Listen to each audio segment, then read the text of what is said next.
So yan mga banateros, mga kabiyaya, nandito tayo ngayon sa harap ng Senado. Ayan, makikita nyo. So ngayon, inagahan ko ng punta kasi alam ko na maaga rin yung maaga rin yung mga mangyayaring gulo dito mamaya kasi nga alam naman din natin na pipigilan ng mga anti-Duterte itong magaganap na hearing sa Blue Ribbon Committee na mapatungkol sa flood control scam. So ngayon, yung mga supporters po ng mga Duterte nandoon. Ayan, ang dami pong mga tent na nandun sila lahat. So mamaya dadaanan natin yan. Pero ngayon dito sa labas ng Senado, to may papakita ko ganyan po. Malinis po dito. Walang walang mga tao at payapa pa ngayon, no? So, ang sabi, alas 9 daw ang magiging hearing ng Blue Ribbon Committee. So, ngayon payapa pa dito. Pero malamang sa malamang mamaya dagsa na yung mga tao dito, mga banateros, no? So, punta tayo doon sa mga sa mga supporters ng mga Duterte. At tignan natin din yung nila. So marami nandun sila sa mga puno-puno yan. Pakita natin, no. So yan, nandiyan sila sa mga tent, sa mga puno-puno. So punta tayo rito. Oh, nandito yung mga poster nila nila Senator Bato de la Rosa. Yan, makikita nyo na daanan ng kotse.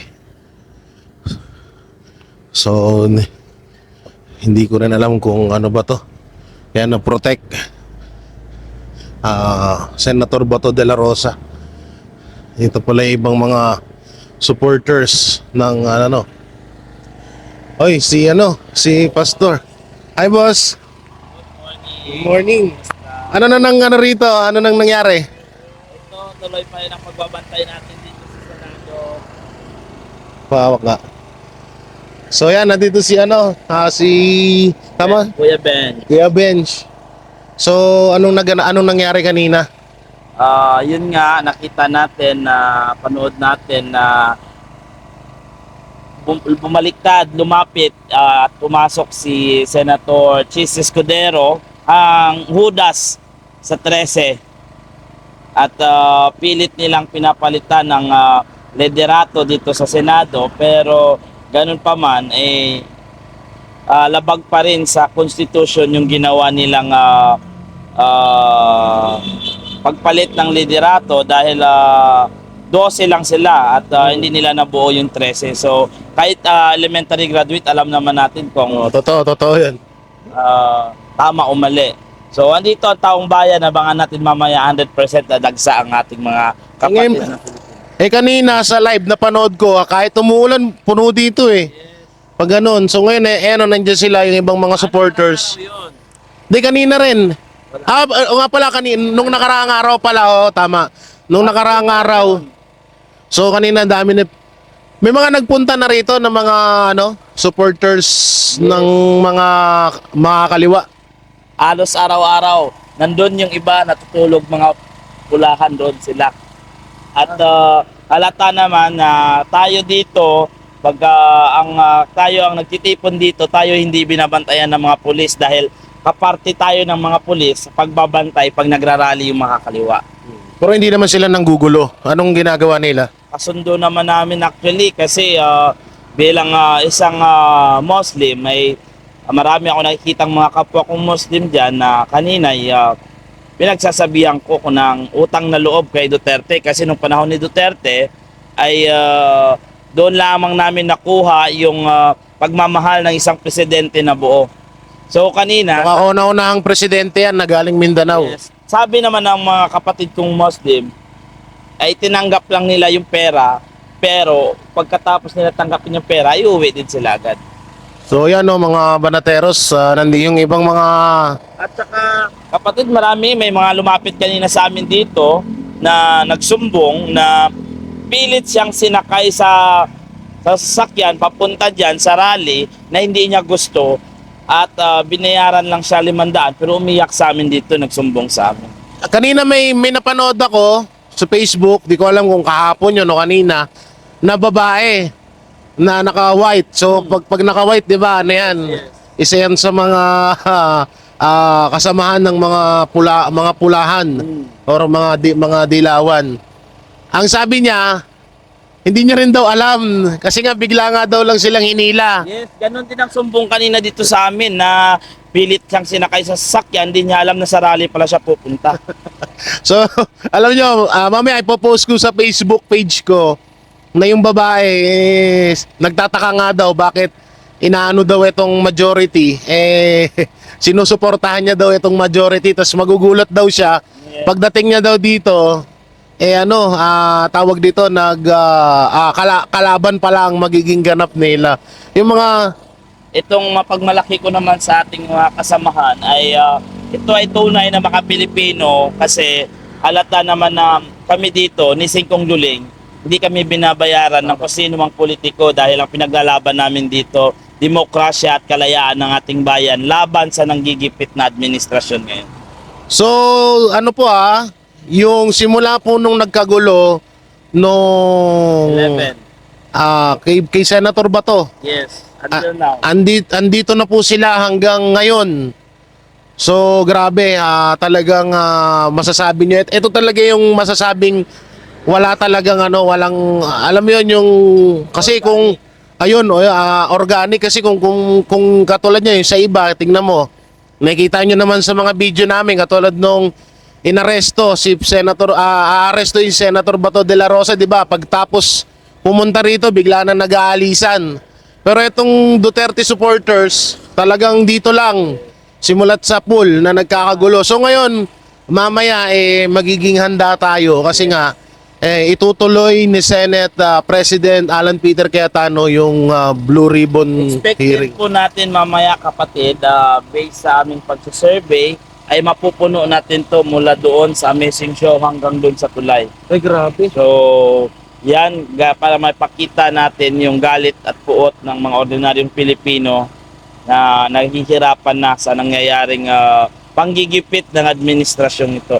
Kaya mapapansin mo yung mga makakaliwa, kung hindi sila bayad, bakit hanggang 2 oras lang everyday ang kanilang pagtitipon? So hanggang 2 oras lang ang bayad sa kanila. At saka ang daming viral video nila ngayon na yung mga kasama nila, sila nilalaglag din sila na kesyo binayaran. Kung maganda lang, wala na nakakuha, kahapon, nagsuntukan sila doon. Sila bakit? Kasi hindi ibinigay nung kasama niya yung binayad sa kanyang 500. So nag-wrestling sila doon kahapon sa harap ng Amazing Show, nanood kami.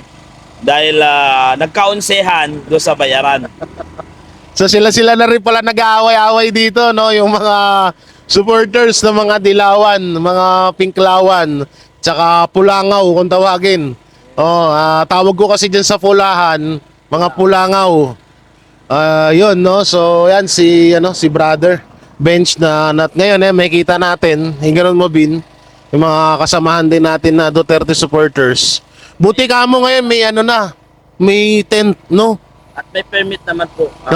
Yung pa pala yun, no? May Every week po tayo nag-submit ng permit ng iba-ibang group, pero nare-receive naman nila pero hindi po tayo binibigyan ng response. So alam naman po natin based sa local government code that pag hindi po sila nag-object doon sa ating sinumiti sa kanila within 3 days is considered as yes. So pinapaintulutan kami ng mga kapulisan, mapapansin nyo po, kahit na ito, malinis to mamaya, hindi tulad ng pinagralihan ng... Ayan, doon, sobrang kalat doon. Grabe, punong-puno ng basura doon, mga banateros, mga kabiyaya. Hindi pa po naglinis ang mga kasamahan namin yan. Pero dito yun, sa kabila, wala na, malinis na doon, malinis na doon. Dito, medyo may kalat pang konti, pero wawalisin din niya. Ayun yung pinagkaiba ng Duterte supporters at yung mga bayaran ng mga supporters ng mga makakaliwa. Di ba, kung mamaya papakita ko sa inyo kung gaano kadumi doon sa kabila, parang dinaanan ng bagyo. Kahit nga yung mga kapulisan natin, hindi sila marunong magtapon na sarili nilang basura. Kita nyo yung kalat niya sa harapan ng Senado. Diba? Pero kami dito, very organized kami, kaya kahit papano, pinapaintulutan kami dito. wala kaming minsan sa umaga, mayroong mga diskusyon sa mga kapulisan, kasi may clearing operation.